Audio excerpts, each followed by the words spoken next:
Capítulo 3. La costurera huérfana. Desde antaño, los vestidos de seda habían sido confeccionados en Berito y Tiro, dos ciudades en Fenicia. Allí se habían establecido los mercaderes y artesanos de estos productos desde tiempos antiguos, y habían extendido su comercio desde allí hacia todo el mundo. Procopio de Cesarea. Historia secreta. Convento y orfanato de Saturnino.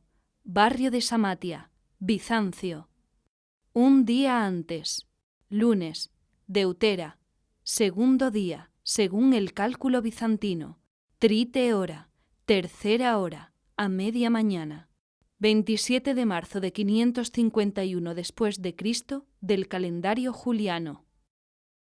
Anastasia se había establecido en un telar dentro de la antecámara del trapecio del convento, que cumplía una doble función durante el día como un salón donde las monjas del convento, así como los huérfanos, como ella misma, realizaban trabajos manuales.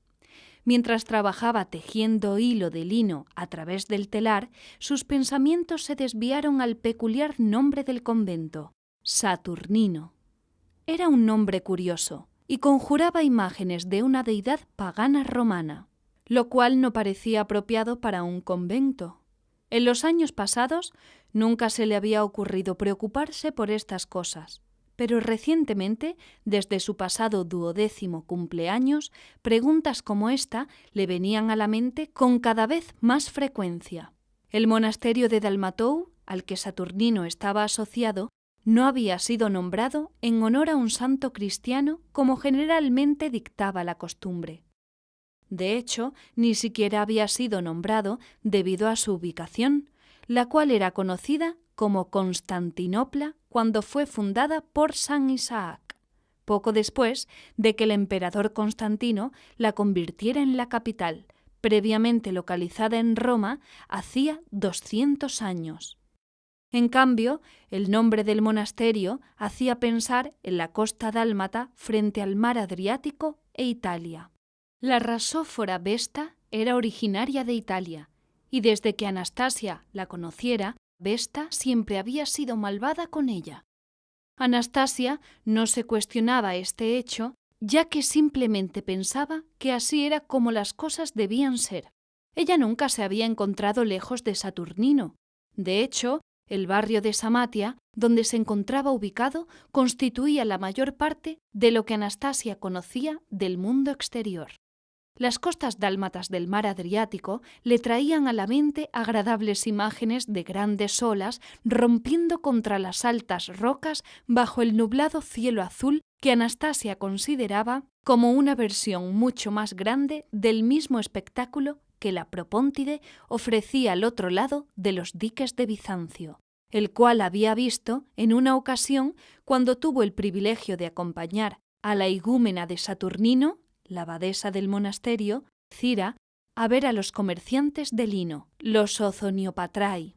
Los Ozoniopatrai traían sus mercancías a través del Mar Negro a Bizancio desde Querasus, o a veces desde el norte de Dacia, pero más frecuentemente desde Estrimón en Macedonia. La fibra de lino de Dacia y Querasus era la mejor, pero debido a la situación con los tumultuosos bárbaros sin pacificar en el norte y a la guerra persa en el este, era la menos fiable y la más cara. Por lo general, el orfanato se conformaba con el lino de Estrimón. El campanario de Dalmatou era lo suficientemente alto como para ver al sur de la Propóntide, pero Saturnino estaba situado en una ladera al norte, en dirección opuesta al Dalmatou hacia la Mese, en la base de una más baja ladera de la séptima colina que se curvaba de nuevo para un ascenso final. En la parte superior, Dalmatou se elevaba por encima de la pendiente restante al nivel del mar, desde donde era posible ver el agua y recordar a sus residentes acerca de la Dalmacia tan amada por su fundador, la razón de su inusual nombre. Anastasia confiaba más en sus memorias del puerto para guiar sus teñidos y bordados que en la siempre presente y cercana Propóntide. Los Ozoniopatrai vendían sus productos a bestioprates como Cira y Saturnino, cuyos estatutos ordenaban que el convento y orfanato diera sustento a Dalmatou y a sus monjes, una misión llevada a cabo mediante el procesamiento del lino para la confección de ropa y otros productos textiles que eran distribuidos a la población de la ciudad. Anastasia sabía que Cira albergaba la ambición de que Saturnino fuera reconocido como un sericoprates, es decir, un comerciante de textiles finos de seda, pero estas elevadas ambiciones eran mitigadas por dos realidades. Una era que los monásticos no debían tener ambiciones y se esperaba que permanecieran bien satisfechos con cualquiera que fuera la condición y la estación a las que la providencia les hubiese investido. La otra era que el eparca, el gobernador de la ciudad capital, quien era el segundo mando después del emperador, prohibió a los mercaderes ostentar la denominación de bestioprates y la de sericoprates al mismo tiempo. No existían reglas escritas sobre cómo se salvaba la distancia entre ser bestio y serico, pero a menos que se comenzara como un adinerado comerciante de la estepa, la única forma de entrar al negocio del lino era establecerse primero como bestioprates, aprender el teje y maneje y a partir de ahí establecer conexiones. Para sortear estos obstáculos, la igúmena Cira siempre tuvo cuidado de transferir y distribuir el crédito de sus ambiciones al humilde convento y al monasterio cuya labor de oración era sustentada por su empresa, siendo este un enfoque que encarnaba las duales virtudes de eliminar su propio ego y las sospechas de los demás sobre dicho ego de la posibilidad de una acción ambiciosa. Era improbable que las altas autoridades de Dalmatou criticaran tal plan cuando era adecuadamente falto de ego, e incluso creaba una oportunidad para que las autoridades civiles favorecieran o desfavorecieran a la Iglesia. Si bien estos funcionarios ocasionalmente obtenían una ventaja a corto plazo al retrasar la realización de objetivos eclesiásticos, a la larga su éxito siempre era una apuesta confiable. También en este aspecto, en cuanto a la implementación de las regulaciones del lino, Saturnino tenía la ventaja de que la persona designada por el eparca como responsable de inspeccionar la calidad del lino en Samartia resultaban ser un monje llamado Alejandro, que residía junto a Dalmatou. Anastasia recurrió a sus recuerdos de la Propóntide y sus olas golpeando las murallas de la ciudad, afuera del puerto de Juliano. Trató de expandir la visión en su imaginación mientras operaba las pesas en su telar de pesas, el único telar de este tipo que existía en Samatia y la razón principal por la que Cira tenía la esperanza de que Saturnino fuera promovido a sericoprates. Ella era demasiado joven como para recordar que no hace mucho tiempo, muy en lo profundo de la memoria viva de la mayoría de los adultos, no había telares de pesas.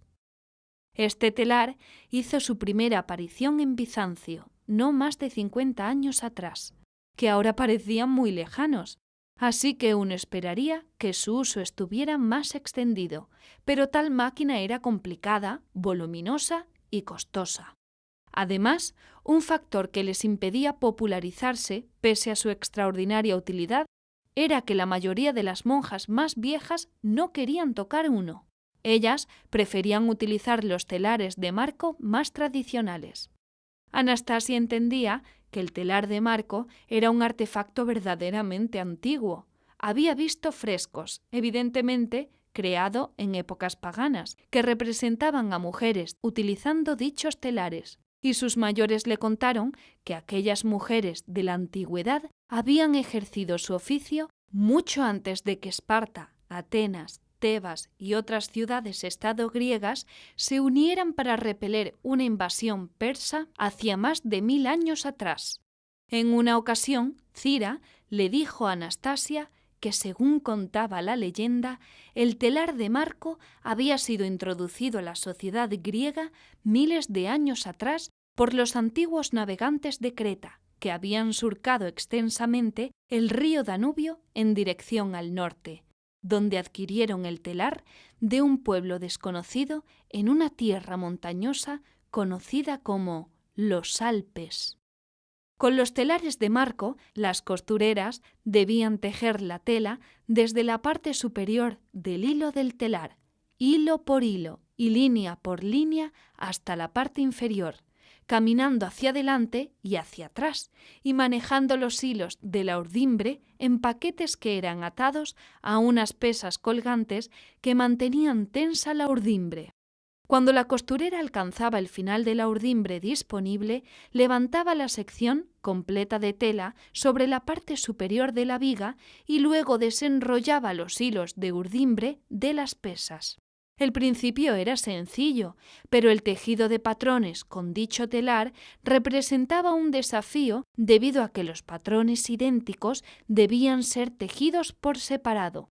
Así que rara vez dos patrones eran exactamente iguales, aun cuando la uniformidad era la intención de la costurera. No favorecía a Cira el hecho de que las monjas más viejas parecían poseer reservas inagotables de energía para defender el añejo honor del telar de marco, lo cual era desafortunado, porque el telar de pesas, según pensaba Anastasia, era una mejora significativa que hacía posible tejer patrones complejos que podrían haber tardado una eternidad en ser terminados cuando el telar de marco era la única herramienta con que contaba la costurera. El telar de pesas se compone de 2 barras llamadas arneses. Un travesaño es colocado en la parte superior del telar y una extensión es colocada en la parte posterior, lo que crea la profundidad donde la costurera puede operar con su tejido. Un segundo arnés para las barras del patrón se fija en el interior del telar detrás del primer arnés. El segundo arnés permite repetir mecánicamente un patrón después de haber trabajado la primera unidad del patrón. El patrón en el que Anastasia estaba trabajando era para un gran mantel de banquetes para decorar la casa en la tercera colina de un comerciante, Cyril Fouillère, quien había encargado este tejido a Saturnino. Siendo un hombre parlanchín, Anastasia lo había escuchado muchas veces charlando con la igúmena, hablando a detalle de sus viajes a tierras lejanas. En más de una ocasión, los oídos de Anastasia se aguzaron al escuchar a Cyril invitar a Cira a su casa para un evento con invitados. Las reglas que regían las interacciones sociales de las monjas y otros monásticos con todo tipo de personas, reglas específicas para cada posible género, clase y rango, eran complejas, y Anastasia no se engañaba a sí misma pensando que las conocía todas. Aun así, tenía la certeza de que Cyril estaba cruzando, o al menos poniendo a prueba, algún límite social definido acerca de invitar a la abadesa de un convento a un evento social en su propia casa. De hecho, la mayoría de las veces en que había observado a hombres y mujeres llevar a cabo transacciones comerciales, como cuando Cira la llevó al Neorión, un mercado en el puerto de Juliano, solían haber eunucos cerca que supervisaban y ayudaban en la administración de las transacciones. Sin embargo, no había eunuco alguno en el convento, y cuando los comerciantes venían a hacer negocios, trataban directamente con la igúmena Cira. Cira toleraba las muchas maneras en que Cyril parecía empujar los límites de lo apropiado. Quizá era porque él generaba varias oportunidades de negocios para el convento, ya sea por sí mismo o a través de otros a quienes refería el convento para satisfacer sus necesidades de tejidos. Después de todo, un buen negocio significaba un buen sustento, y eso era todo lo que importaba. Por otro lado, y aunque no estaba segura de esto, Anastasia tenía la sensación de que las excentricidades de Cyril no le eran del todo desagradables a Cira. Traían un poco de color a su vida y Cira siempre parecía estar más animada los días en que Cyril hacía sus visitas. Basándose en lo que sabía de Cyril, Anastasia se imaginó el mantel en su casa adornando una gran mesa de banquetes en un gran comedor. Había pedido un patrón de olas rompiendo contra las altas rocas de una larga costa con un solitario barco mercante de doble mástil que luchaba contra el mal temperamento del mar. No era difícil imaginar a Ciril atendiendo a los invitados y entreteniéndolos con las historias de sus aventuras en tierras lejanas, y el mantel de Anastasia serviría como el accesorio ideal. Ella continuó haciendo ajustes al telar de pesas, pasando la nueva urdimbre a través del ojo de un lizo y luego bajándola. Agregó más peso al segundo arnés, apretó 2 cuerdas, aflojó una tercera cuerda y estaba a punto de hacer un ajuste final al travesaño cuando fue sorprendida por un grito. «¡Lo estás haciendo mal, Anastasia!». Era Vesta. Esto, por supuesto, no era ninguna sorpresa.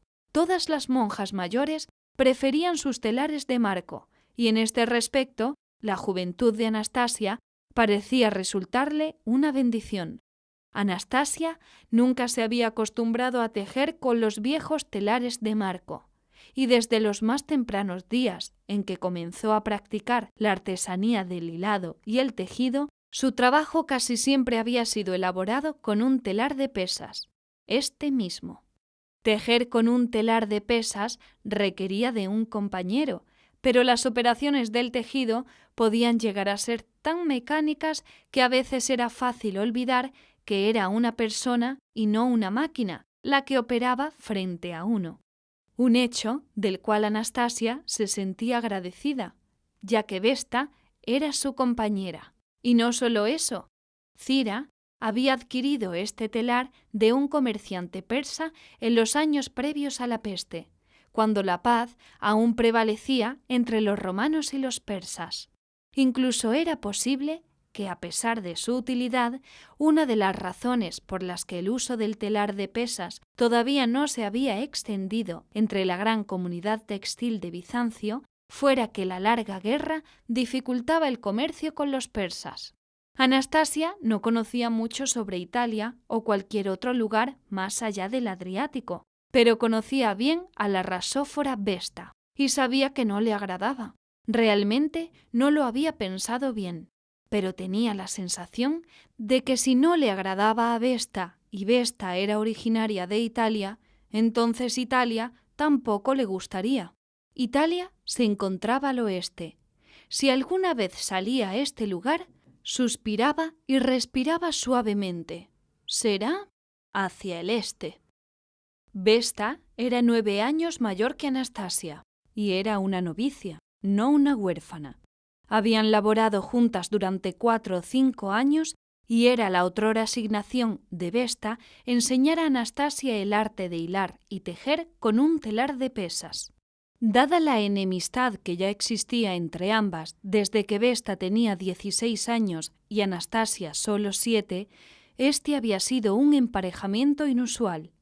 Hasta ahora, los 5 años que habían trabajado juntas no habían dado a Anastasia indicación alguna de que tal emparejamiento hubiera sido secretamente designado para producir resultados favorables. Anastasia imaginaba que los primeros recuerdos de la mayoría de los niños eran acerca de la bondad de una madre o un padre, o de los alegres juegos con sus hermanos y otros compañeros de juegos, mientras que los primeros recuerdos de Anastasia eran sobre Vesta y su crueldad.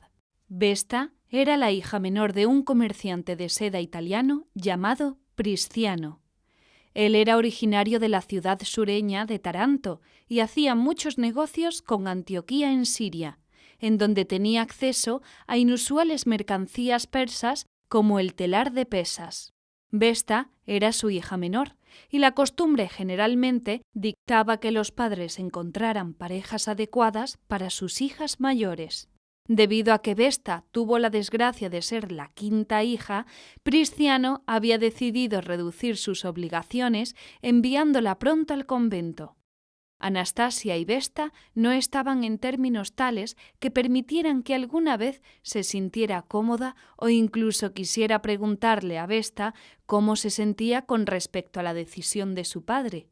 Pero, enemigas o no, Anastasia poseía la suficiente empatía como para sospechar que Vesta estaba amargadamente resentida con su padre por someterla a este destino. Una práctica común era que cuando los ricos entregaban a sus hijos o hijas al cuidado de un monasterio, entregaban también algún tipo de donación importante. Muy a menudo se trataba de una donación monetaria, pero en el caso de Prisciano, y a pesar de su éxito comercial, le quedaban pocos fondos debido a que había sido anfitrión de lujosas bodas para sus 2 hijas mayores, pues consideraba a estas uniones matrimoniales dignas de mérito y socialmente ventajosas para afirmar su estatus. Con 2 hijas que aún no se habían casado, el acaudalado Prisciano carecía de dinero en efectivo. En lugar de una dotación monetaria, a menudo era aceptable dar al monasterio algún regalo en especie, sobre todo si ese regalo ofrecía la promesa de su propia utilidad comercial. Fue por este medio que el convento de Saturnino se convirtió en la única comunidad monástica en Samatia en ser dotada con un telar de pesas, y fue a través de Vesta, entonces de 14 años, que su padre les proveyó con la experiencia necesaria para ponerlo en uso de forma correcta, por lo que se ordenó que la pequeña huérfana Anastasia fuera confiada la tutela de una tutora mayor, una tutora muy cruel y mayor, para convertirse en una de las primeras maestras de este tipo de telar. Fue la temprana aptitud que Anastasia había demostrado entre las edades de 4 y 6 años lo que la hizo sobresalir en la mente de Cira como una promesa del bordado, y Anastasia sospechaba que, incluso en aquellos años, la entonces más joven Cira probablemente ya estaba soñando con un futuro con la seda. Y fue por este conjunto de coincidencias que tan pronto como Anastasia fue capaz de tomar la aguja para enhebrar, Cira, en su sabiduría, colocó a la joven huérfana de 6 años bajo la tutela de la joven monja de 16 años, Vesta, quien educaría a Anastasia en aquellas artes, aunque apenas toleraba su existencia. Habían estado juntas desde entonces, y así, por lo que quizás sería la millonésima vez, hacía mucho que Anastasia echaba la cuenta, Vesta vociferó. ¡Gah! El ruido que hizo fue a la vez gutural y estruendoso. «No sé en qué estabas pensando», espetó Vesta. «Si no haces coincidir las cuerdas de la polea con las del cuello, no podemos repetir el patrón». Serinda, parte primera, volumen 3 de Justiniano y Teodora, por Daniel Serignani, traducido por Paola Hernández, narrado por Leonor Lavado, publicado por Memorias Adriáticas. Las páginas preliminares y los recursos adicionales para este texto, incluyendo listas de personajes, mapas, cronogramas y redes sociales, se encuentran disponibles para su descarga gratuita en las ediciones impresas en línea en justinianoyteodora.com. Copyright Daniel Serignani 2018. Todos los derechos reservados. Esperamos que disfrutes de Serinda.